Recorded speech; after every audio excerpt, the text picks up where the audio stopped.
Thank you very much for joining our class.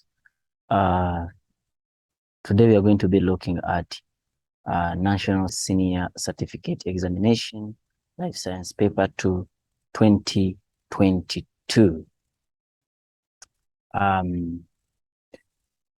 Let's go through objectives and most of the questions which are likely to have some challenges, and then we try to crush or smash those challenges so that when it's time for you to write your final exam, you can still answer these questions.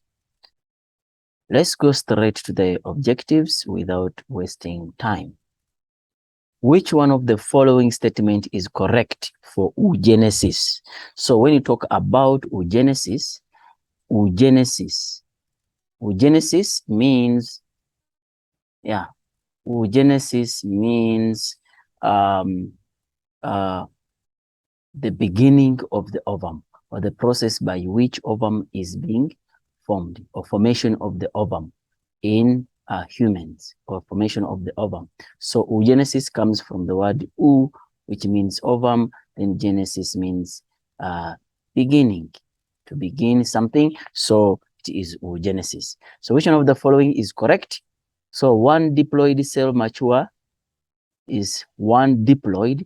So the ovum cannot be diploid. So mentioning the word diploid makes it to be wrong. Remember, all the gametes are supposed to be haploid. It means that one N. Therefore, mentioning diploid makes the statement to be wrong. One haploid, yes, haploid mature ovum is formed. Remember, in oogenesis, let me show you here. Remember, in oogenesis, you have one cell. One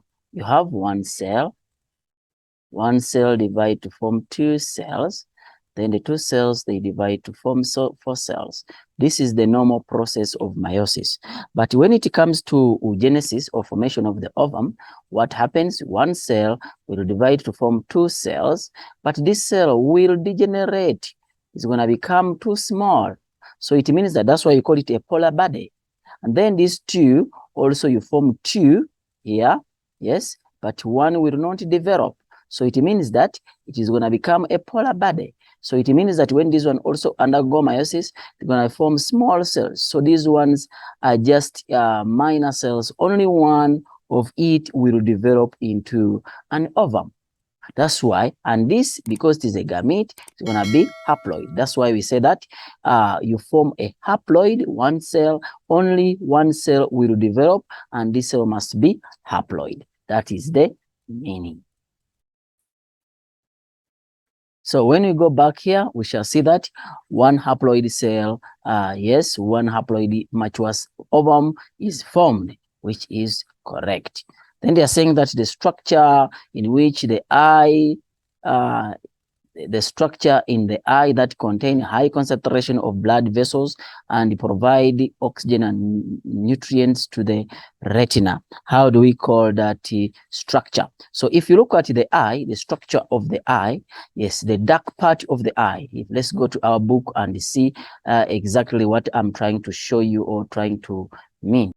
So this is the part we are talking about.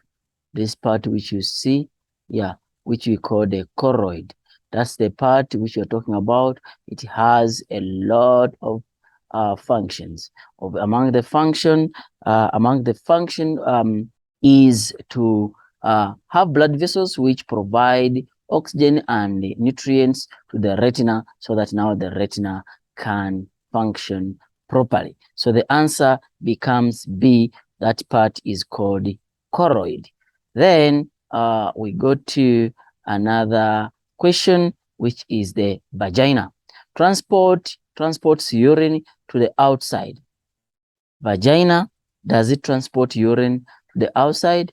No, it's not the vagina, because the outlet of the urine, for the case of the female, it is just next to the outside.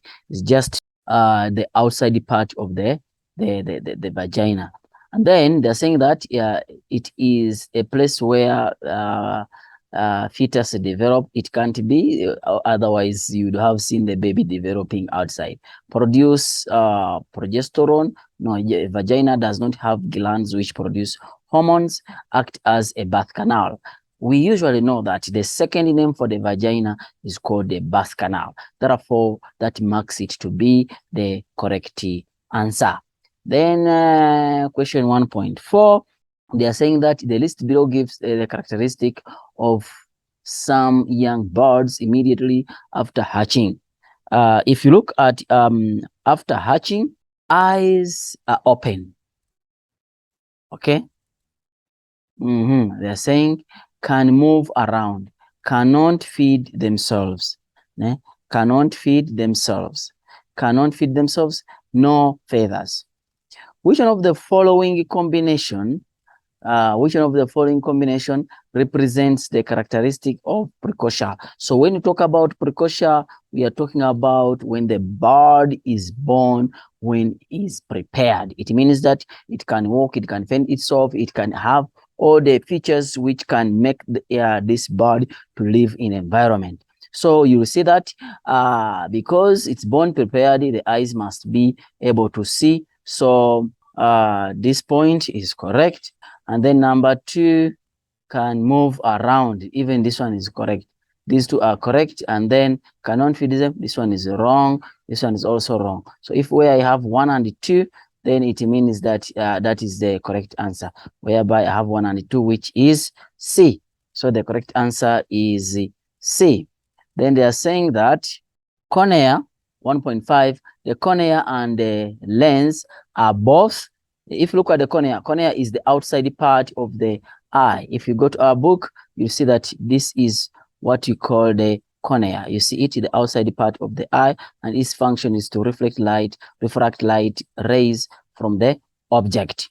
And then the lens is this, which is a solid part and is very important. Yeah, both of them are transparent. That's why they allow light to go through. So let's go back to our question. They're saying that cornea and the lens are both opaque. So it means that that one makes it to be ruled out. They cannot be opaque when they allow light to be to go through.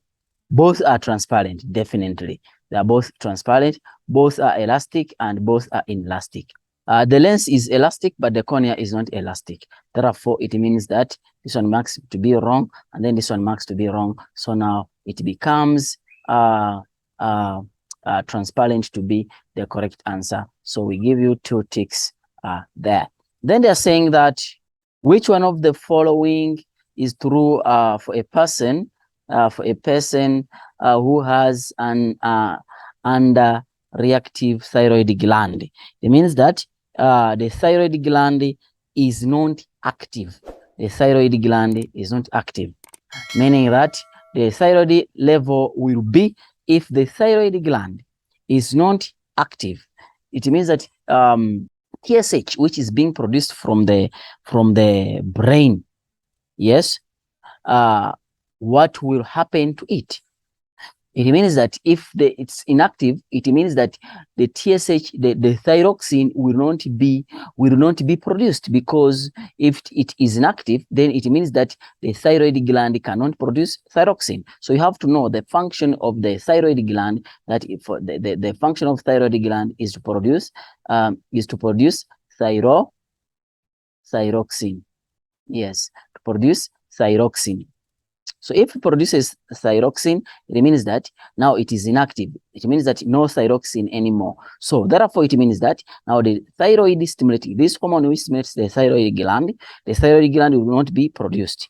And then now it means that if the thyroid gland is not functioning, then it means that thyroxine will not be produced. Therefore, now we come high level and low metabolic rate. High level of thyroxine, the thyroxine level will be high. Why? Because the thyroid, the brain will keep on producing TSH to go and stimulate the thyroid gland to produce thyroxine. But unfortunately, the thyroid gland does not work. Therefore, it is going to make the thyroid stimulating hormone to be produced more, keep on producing, because there is no response. The brain keeps on producing. So the level of thyroid stimulating hormone is going to be high. However, what is the function of thyroxine? This one controls the metabolic rate. But now the thyroid gland is not working. Therefore, thyroxine is not being produced. Therefore, it means that the metabolic rate is going to be low. Why? Because we don't have thyroxine in the body. Hence, high level of thyroxine. And then, because the brain is going to keep on producing more thyroid stimulating hormone, and because the thyroid gland cannot produce thyroxine, therefore the metabolic rate is going to be low. Hence, A becomes the correct answer.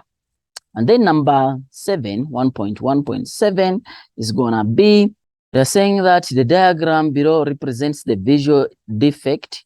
Visual defect, with what is the visual defect? Now, if you look at this, yes, let me make it a little bit bigger so that you see it clearly. If you look at this, the image is supposed to be formed here at the retina, but now it's forming in front.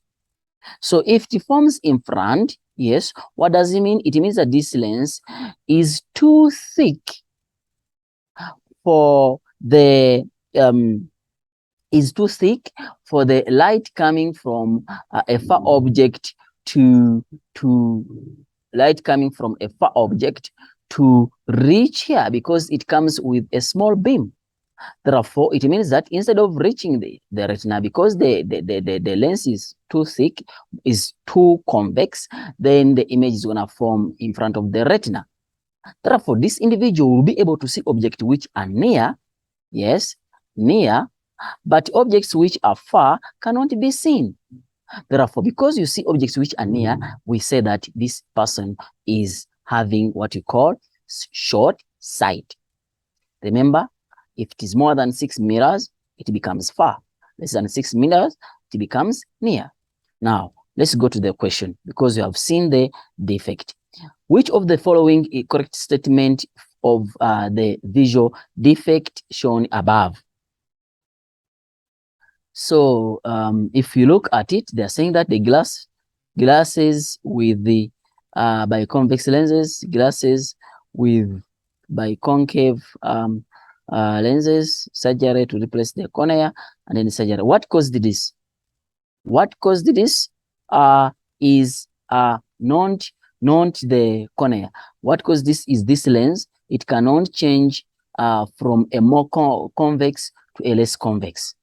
Therefore, we need lenses which is going to divert this light, so that when it reaches here, it must go in this direction, in that direction which is a little bit bigger, so that now it can be, yes, brought to the retina. You see, we need, so that it has a big field of view. Instead of the image forming here, then the image must form here. So what lens can do this? Now, let's go to our answers, and then we see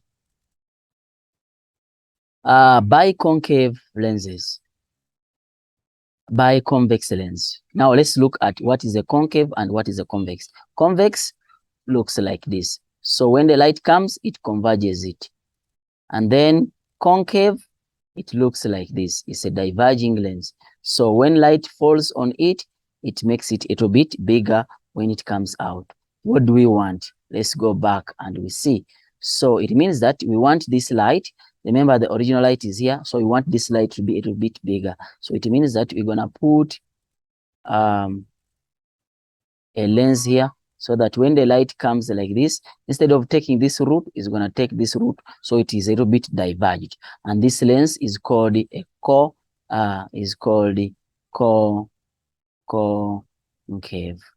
Yeah, it's called the concave lens. Therefore, we go to the question and now see where is the concave lens. It is here, but they are saying bi. Yes, it is bi, because this side is concave and this side is concave, hence to become the word biconcave lens. Yes, so the answer becomes B. Then we go to 1.8. The list of some component of the nervous system is provided below. Then they are saying that the brain, the cranial nerves, the spinal nerves, and then the spinal cord. Which one of the following combination applies to the central nervous system? Central nervous system is composed of two things, that is the brain and the spinal cord. So you look for where there is the brain and where there is the spinal cord. So let's go to where there is a brain. The brain is part 2, part 1, and then the spinal cord is part 4. So you go for 1 and 4. 1 and 4 only, which is B.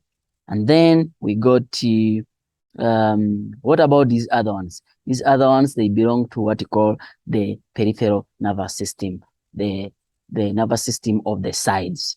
And then the last question on objective, they're saying that which one of the following is the part of the eye which with the highest concentration of cones. Cones are we have the what called the rods and cones. Cones are very important for light which is bright, and color, while rods are very important for dim light or in darkness. Yes. So now they are saying that where do we find this? These are the photoreceptors. These are photoreceptors which are found on the retina. And then we have the highest point where you have the sharpest image. Where is it formed? It is formed at a point called fovea or yellow spot. Yellow spot. So we go to the here and then we find yellow spot to be our answer. If you go to our book and we see where is yellow spot found, we shall see that in our book, the yellow spot is there. And then if you look at it, we say that forms the clearest image, So that marks the beginning of the end of our section A in terms of the objectives. Let's go to section A in terms of the terminologies. Structure in the eye, in the ear that absorbs excess pressure. Wave from the inner ear. How do you call that structure of the ear which absorbs the excess pressure from the inner ear? That structure is called round window. It absorbs the excess pressure from the inner ear. Yes, sometimes we say that, sometimes we say that it absorbs excess pressure from the inner ear, or sometimes we say that it releases pressure from the inner ear. So as I told you that this book you cannot find any question and cannot be answered. So whenever you have challenges, go back to the booklet, it will help you out. All right, then they're saying that the structure in the sperm that contains the enzyme. If you look at the sperm, it has what called the head. Let me just draw a rough structure here. It has a head, a middle piece, and a tail. If you look at here, it has these enzymes. And then this structure is the one which they are looking for, which we call the acrosome. So we call it acrosome. So the answer here is going to be acrosome. Site for fertilization in female. These are fallopian tubes. Fallopian tubes.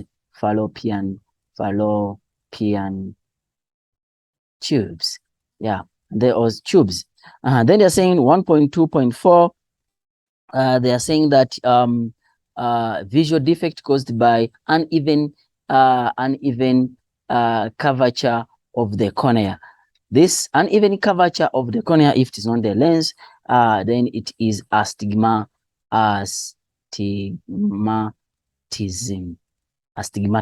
And then they are saying that the nerve that transmits impulse from the eye to the brain.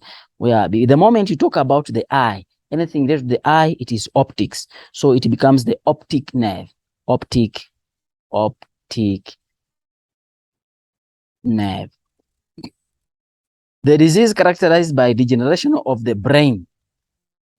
and memory loss. So this disease is called Alzheimer's disease. So you must mind about the spelling of Alzheimer's disease. So it is Alzheimer's disease. So this is Alzheimer's disease. The way you call it, as long as the spelling is what is correct. Then the inner layer of the uterus that thickens during menstrual cycle. The inner layer.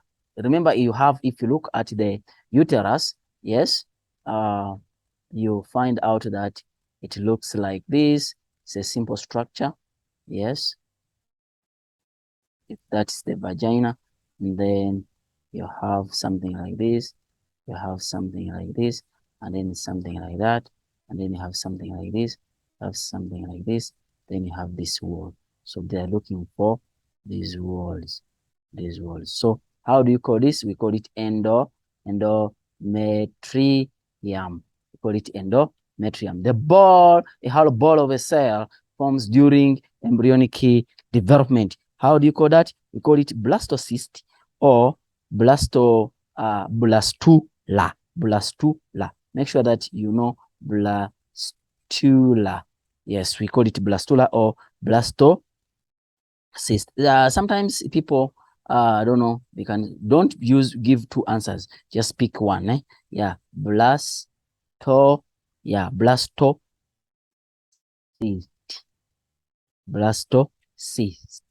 or blastocyst. So that's how we pronounce, not blastocyte. Yes. They're saying that period of development of secondary sexual characteristics, we call this one puberty. Yes, we call it puberty. And then they're saying that the type of vision where both eyes are able to see, which we call the binocular. Bi means two, nocular means vision. So nocular means vision, and then two means bi means two. So you are seeing using the two eyes.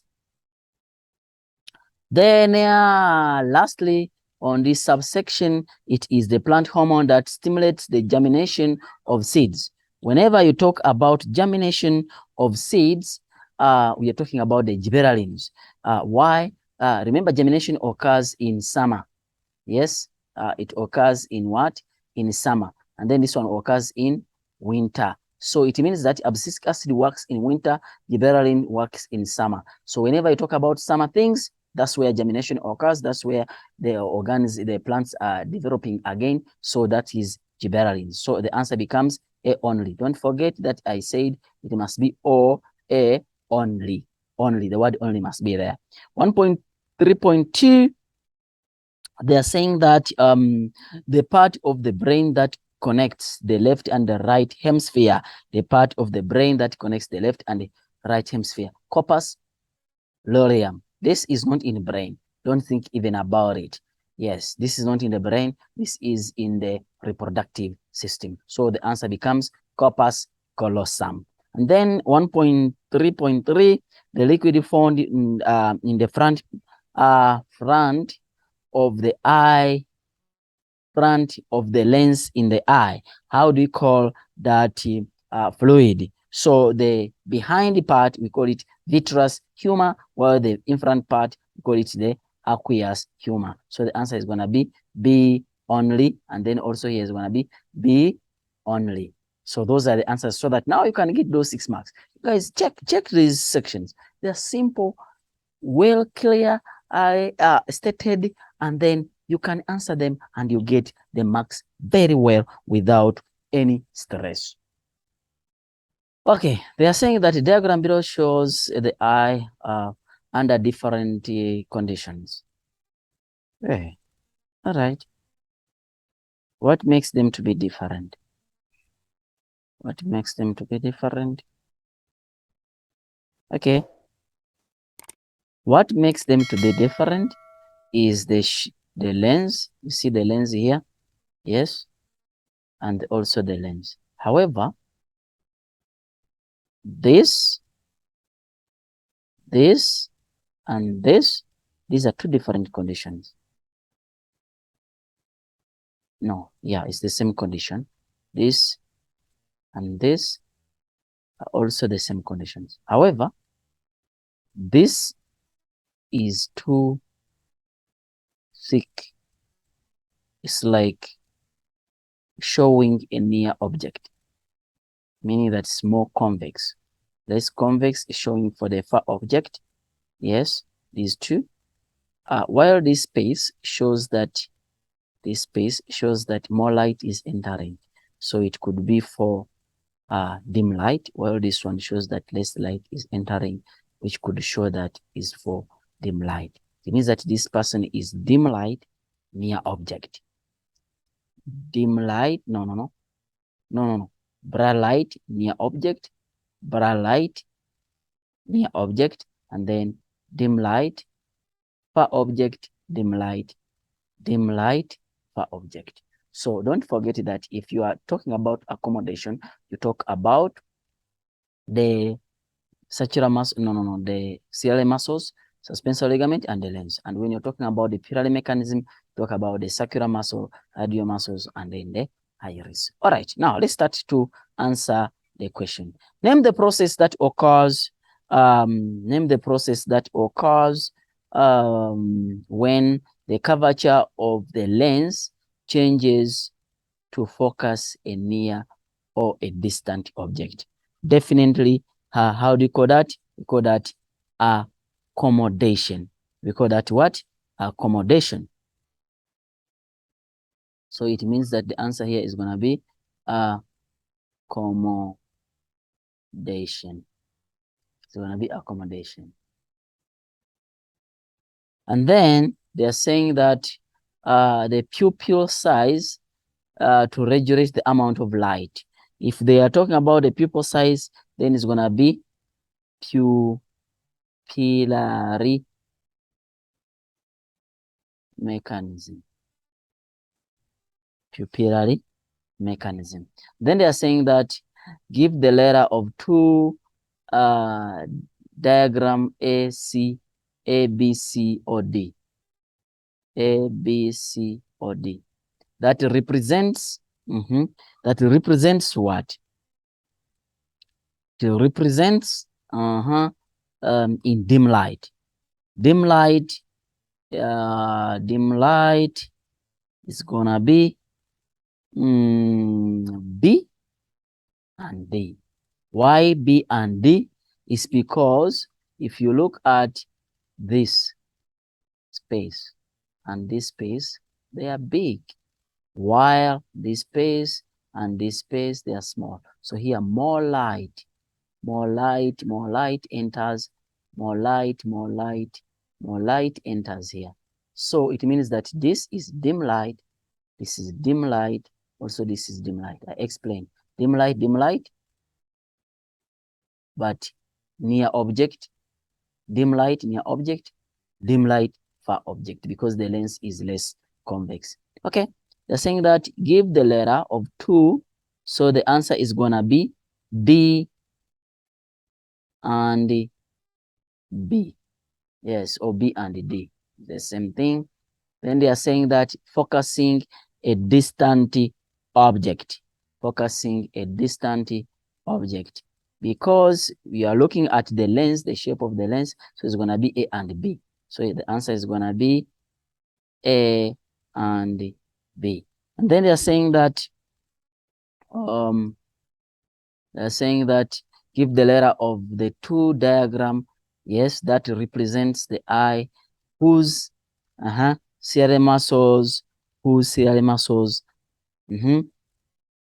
are contracted.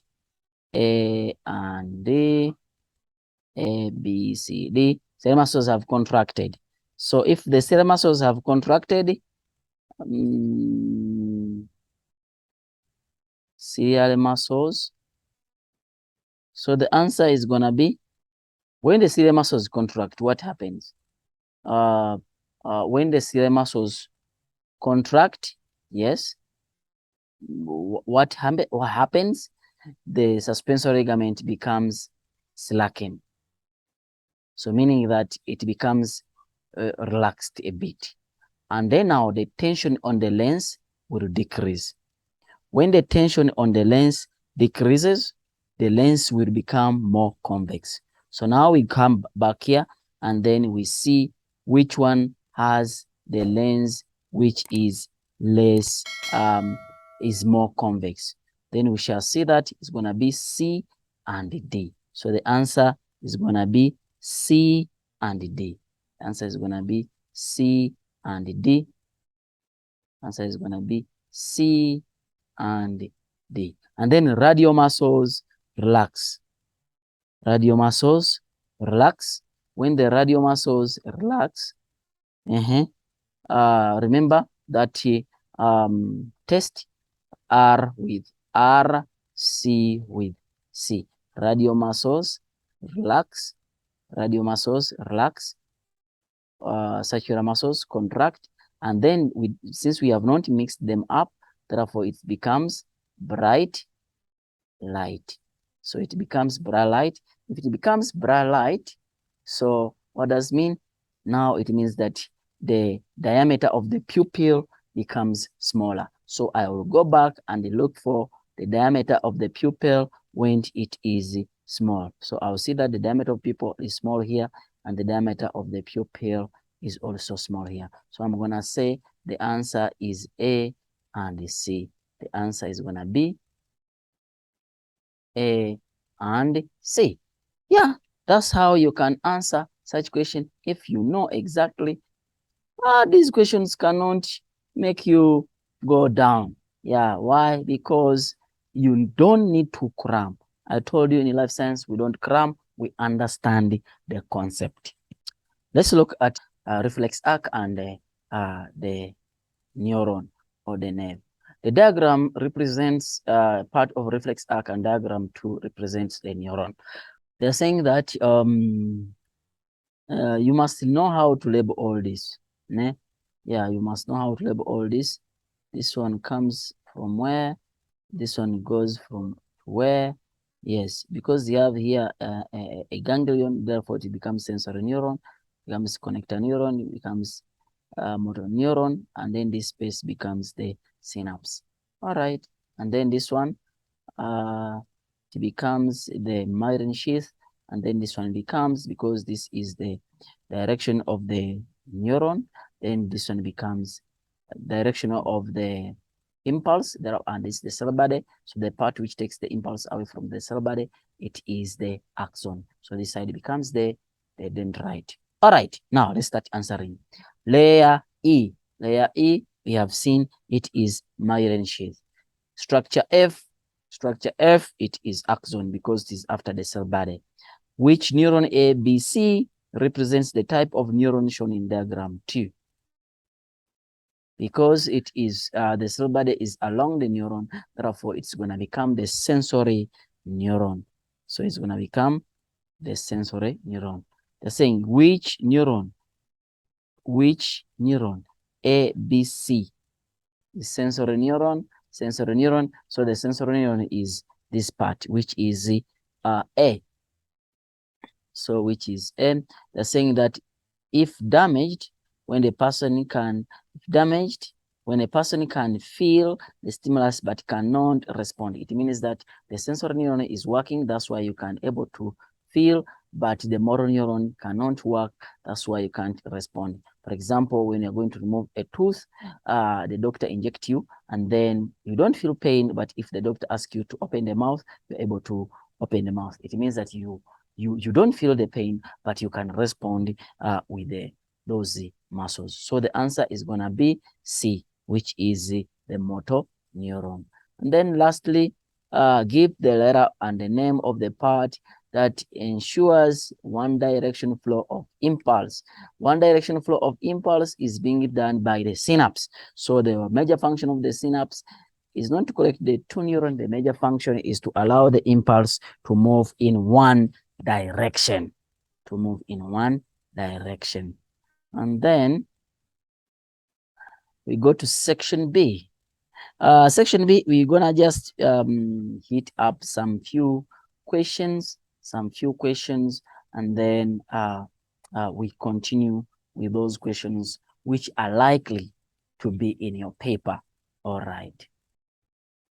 Okay, let's start the question 2. They're saying the diagram below shows the part of the brain. Obvious, you can see it. That's the part of the brain. Okay. What are they asking? They are saying that identify part A. What is this part A? You can identify all of the parts. For example, part A is cerebellum. Cerebellum. Part B is medulla oblongata. Part C is pituitary gland or hypophysis. Part A is hypothalamus. Sorry, this is hypothalamus. And part D is cerebrum. Now, state 2 function of part D, which is cerebrum. It has 3 functions. The first function is the center for higher thought processes, which is memory, judgment, and reasoning. Number 2, it coordinates all voluntary actions. For example, raising the hand, sitting, standing, things you do on your own will. And then lastly, it receives and interprets all the sensations. For example, seeing, hearing, tasting, all that. Those are sensations. So those are the functions of cerebrum. Name the hormone that's stimulated by gland C that has an effect on, number 1, long bones. That is growth hormone. It is growth hormone which has the effect on long bones. It brings about the growth of these bones. And then now they're saying that mammary glands, that is prolactin. Prolactin, if you look at a hormone called prolactin,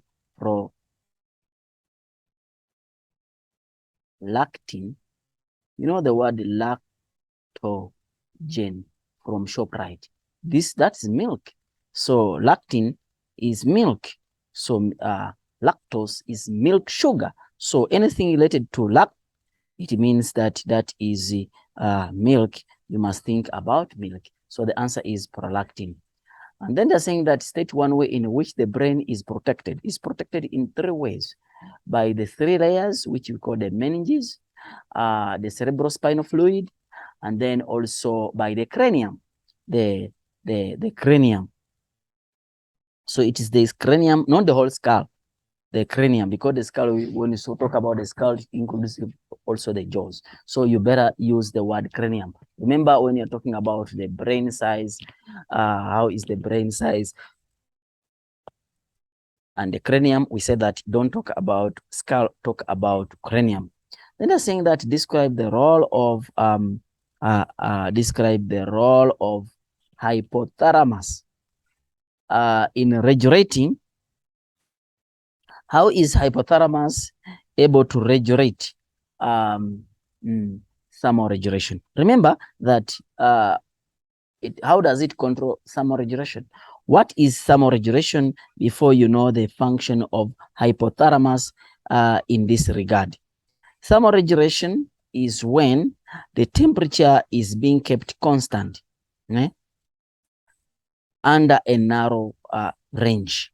So how is the hypothalamus able to do this? So when you talk about hypothalamus must work together with the skin. How?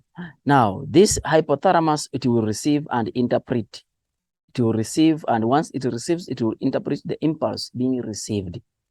And then, where is this impulse coming from? From the receptor. Where the receptor, it could be the skin or in the blood vessels, depending on where the temperature is, but mostly on the skin. So it receives and then interprets that impulse obtained from the receptor, which is the skin, and then sends the impulse to the blood vessel. So when the blood vessels, when it sends the impulse to the blood vessel, it will depend on whether the blood vessel will constrict or it will dilate. Because they said thermoregulation. They didn't say that in cold conditions or in hot conditions. So when it sends the impulse to the blood vessels will either constrict or will dilate. And then it will not stop there. Yes? It will also influence how much blood is flowing under the skin. So if it is dilated, it means more blood. If it has constricted, it means that less blood will flow under the skin. It does not stop there. Remember, thermoregulation involves the skin and the sweat gland. So now it will also influence the sweat gland, either by the sweat gland producing more sweat or by the sweat gland producing less sweat. So it will influence the blood vessel, the blood which flows on the skin or in the skin or under the skin. And then also it will also influence how the sweat gland will work. So basically you can say that it receives and interprets impulse from the receptor, that is the skin, and also now it sends the impulse to the blood vessels, either to of the skin, either to constrict or to dilate. You understand? And also influences the sweat gland, either to be more active or it becomes less active. Basically, that's what you need to know, because they didn't ask you whether it is cold conditions or in under 40 conditions. Part B is involved in homeostatic control of the carbon dioxide concentration. Yes. State the location of the receptor that is stimulated by the increase in the carbon dioxide concentration in the blood. Where is part B? Let's first see what is part B. Part B is the medulla oblongata. So what is the receptor? Where is the receptor? The receptor are found in the blood vessels, which we call carotid artery. Carotid artery. These are blood vessels. Carotid. Yes, carotid arteries. These are arteries. Where they found? You are found at the upper part of the human. Basically, the neck, the chest, the neck. Yeah, moving from the end of the neck to the chest to the part of the head. That's the lower part of the head. Yeah, we call them carotid artery. So that's where the receptors are found. And then B, they're saying that name the two effectors that part B sends impulse to. Where is part B now? Part B or receptors. If you look at it, there are two things which it sends impulse. It sends impulse to the heart so that the heart can either increase or decrease. Basically, the heartbeat increase so that it sends blood to the muscles and then picks up carbon dioxide. Number two, the diaphragm and the intercostal muscles. Diaphragm is also another tick, and intercostal muscles, so that the breathing rate can increase and the depth can also increase so that carbon dioxide is pumped out of the body. Carbon dioxide, we don't need it in the body. That's why it's supposed to be pumped out. We don't have the other way of the negative feedback mechanism for it. Then they are saying that another question is about reproduction, and that is the female, that is the male. You have A, which is vas deferens, B, which is epididymis, and C, which is testis. Identify A, we have seen it, which is vas deferens. They are saying that state the function of B. What is B? What is B? That is the epididymis. The function of the epididymis stores sperms for maturation. Yes, stores sperm for maturation. And then they're saying during vasectomy, that is cutting. When you talk about the vasectomy, is the cutting. Ne? Yes, the cutting of the vas deferens. A is cut and tied as shown in the diagram. Semen will not be released during copulation. Explain the composition of semen after vasectomy. Yes, basically semens will not contain sperms because now it has been blocked. Eh? If you look at it here, the sperms are here. They have been blocked. It means that they can't go up. So basically, they won't contain sperms. Why? Because they won't be transported. And if they are not transported, it means that what will contain in the semen, it will be only the fluid coming from the accessory glands. And what are the accessory glands? Accessory glands are the prostate gland, vas deferens, prostate gland, Cowper's gland, and seminal vesicle. Those are the 3 accessory glands which are supposed to be there. Then they're saying that explain how this condition may affect fertility. How this will affect fertility. Which situation now? Oh, okay. In some cases, male are born with the part C located inside the body, which it will fail to descend into the scrotum. Where is C? Oh, the testes, which produce the sperms. So explain how this will affect. Basically, it will affect because the temperature of the testes inside the body will be too much. And then if the temperatures are too much, the sperms will not be produced on the high quantities. Remember, for fertilization to take place, you need a high number of sperms. And then now, if it has produced less sperms, it means that the sperms may not be enough to carry out fertilization. And then now, what happens?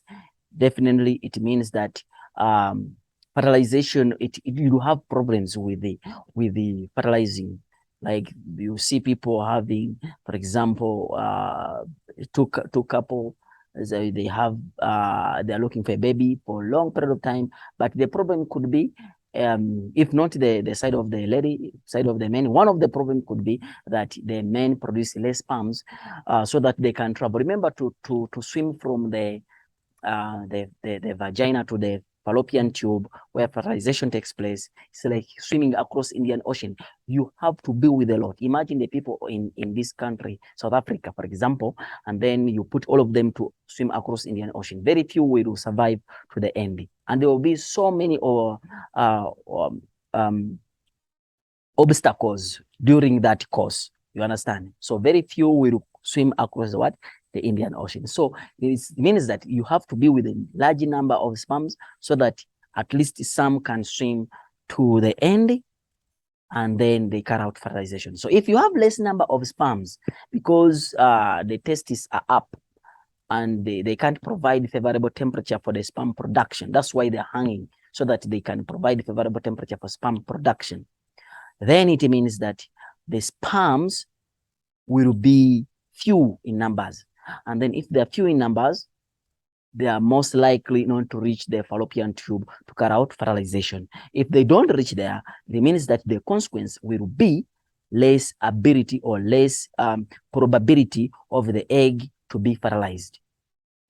That's the meaning. Describe the process of spermatogenesis.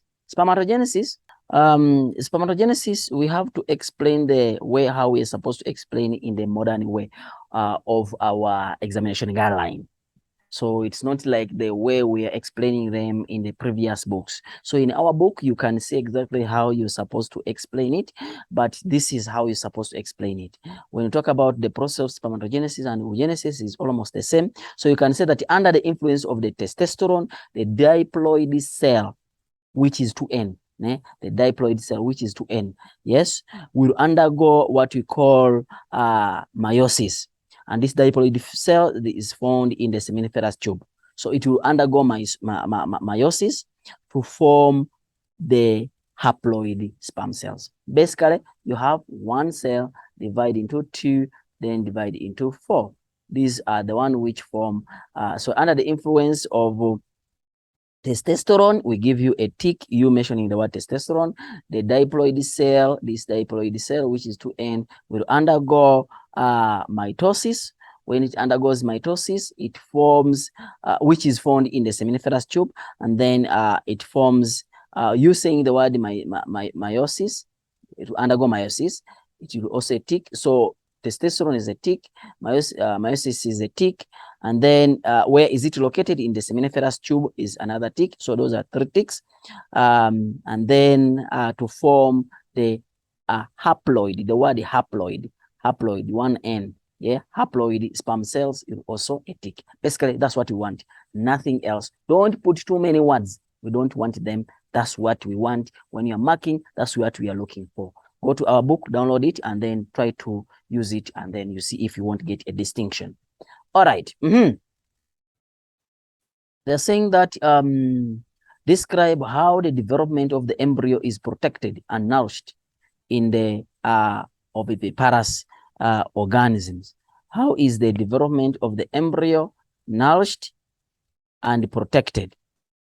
So they're saying that describe how the developing embryo is protected and nourished under oviviparous animals. So these are animals whereby you have ovi, which means the ovum, and then vivi means inside. So it means that the ovum is developing inside the mother's body. Yes, but it does not obtain nutrients from the mother. It obtains nutrients from the ovum. That's why it's called ovoviviparous. So how is it nourished and protected? Basically, you have two questions which you are supposed to answer. So you're supposed to look for way forward for protection, and you're supposed to look for way forward for nourishment. So protection, you look at the amniotic egg, the way the layers, what you call the extra embryonic membranes. The first one is the allantois. This one protects the embryo by removing the waste product. Allantois is basically for waste product. You understand? And then you talk about the amniotic fluid, which is very important for shock absorber. It helps in the shock absorber. Then you can talk about the shell, which is very important for covering and for protection, brings about the protection. These shells, they have holes, small holes to allow the air to go through. Yes. And then you can also talk about it is inside the mother's body. That's why it's called is vivi. It's inside the mother's body. So it means that it won't be eaten by the predators. To eat that egg, you have to eat the mother. Yes. It's like a gate. To reach the eggs, you have to eat the mother, and then you reach the eggs. So it is being protected by the mother. So you can talk about something like that for the baby. But you saying because it is viviparous, you need to talk about is being protected by the mother first, at least. Yes. Then number two is nourished. How is it nourished? The embryo receives nutrients from where? It receives nutrients from the egg yolk, not the mother. I said it. That's why you have this word ovo, not the mother, from the egg yolk. And then also it also receives nutrients from the albumin. That is the outside part, that white part. When you eat the egg, that white part you eat is what called the albumin. So basically, that's what you need to answer on that. Question 3.4. This is the structure of the ear. You need to know exactly what is this. They are saying that the diagram below represents the part of the human ear with the middle ear infection. Middle ear infection. What is the A? You need to know pinna, auditory canal, tympanic membrane, the oscars, because there are three, semicircular canal, oval window, and then eustachian tube, which is filled up with the fluid. So that's why it is middle ear infection. Identify part B. We've seen it. We have seen it, which is auditory canal, and then part D, which is oscars, which are the three bones found in the ear. State the one function of A. This one is collect and direct sound waves to the auditory canal. It collects sound waves from different directions, and then does not only collect, it directs all of it which has come there. It's being directed to what? To the auditory canal. That's the meaning. And then saying that another question is explain how the middle ear infection could affect hearing. How is this middle ear infection affect hearing? Which is it means that there will be a problem with the part D, these oscars to move freely. So basically you can say that part D, or what you call the oscars. The oscars will not vibrate freely because of the fluid which is inside there. Will not vibrate freely, and then this will cause the oval window not to receive enough vibration. So the over window, because this one is not vibrating freely, the over window will not receive enough vibration, and then there will be no pressure which is being built inside the cochlea. So if this one is not moving, then there won't be enough pressure which is built inside the cochlea. And then what happens? It means that there won't be enough impulse which is going to be sent to cerebrum for interpretation. Hence, this person will become deaf or hearing loss. Remember, deafness is it can be partial deaf or complete deaf. So basically, we are just explaining the transmission of this sound in the negative way. There won't be enough movement of the oscars. There won't be enough pressure built in the movement of the of a window, and then there won't be enough pressure built into the cochlea, and less impulse or no impulse will be sent to the cerebrum for interpretation, and then this will cause the person to be deaf. And then another question, they're saying that name the small device which is being used to treat the middle ear infection. Remember, this device to be used is supposed to cut here, and then we suck all the fluid which is inside here. We suck it out, and after that we put that small device so that it is able to drain and make the middle ear to be dry. So we call them grommets. So we call them what? Grommets. This grommets is not supposed to have the E. Yeah, we call them what? Grommets. Remember, middle ear infection is being caused by a bacteria. So you can also apply antibiotics. But they didn't ask you that question. They only asked for the device. Then they're saying that, oh, I've skipped one question. Describe the role of eustachian tube. The role of eustachian tube, remember, eustachian tube connects to the mouth. So what is the function of the eustachian tube? The function of the eustachian tube, it is to equalize the pressure on the either side of the tympanic membrane. So this is the eustachian tube, which connects to the mouth, is to equalize the pressure on the either side of the tympanic membrane. Then lastly, but not the least, they're asking you to write the letter of the part which where the small device named above, which is the grommet. We say that these are grommets, which is where is it supposed to be? Where is it supposed to be inserted? It's supposed to be inserted in the tympanic membrane. And then if you look at this, it is part C. And then lastly, describe how part E. What is part E? The semicircular canals. Whenever you talk about the semicircular canal, we are talking about balancing. So describe how part E is involved in maintaining balance when there is a change in the speed and direction. Whenever you talk about speed and direction, now you're talking about the cristae. Whenever you talk about this, cristae, which is called cristae. Remember, the other one is the maculae, which is the position of the head. So meaning that change in the speed and the direction of the head will stimulate the cristae found in the, where is cristae found? So cristae is found in the ampulla of the semicircular canal. Yes.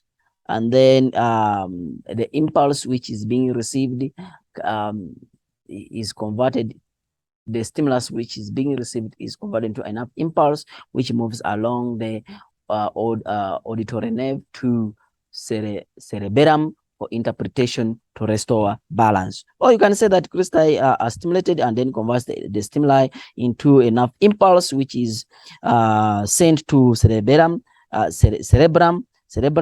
where the an interpretation, and then this sends the impulse to the muscles, and then balance is being restored. Lastly, let me show you from our booklet, and then you see exactly what I'm trying to say. You see, here is the Saidi's model of balance, whereby it's saying that change in the speed and direction. You see, it is crystal found in the ampulla of the semicircular canal. The stimuli is converted into enough impulse, which is sent along the auditory nerve to cerebellum for interpretation to restore balance, meaning that sends back the muscles and then balance is being obtained. So basically, that's what you're supposed to explain. So it means that you're looking for this root. So the paper really was also very easy, paper 1. I'll come back again to discuss other papers. Please don't forget to subscribe, stay tuned, and whenever we post, please try to watch so that you at least you upgrade your marks and then you get a distinction. Thank you very much. See you again.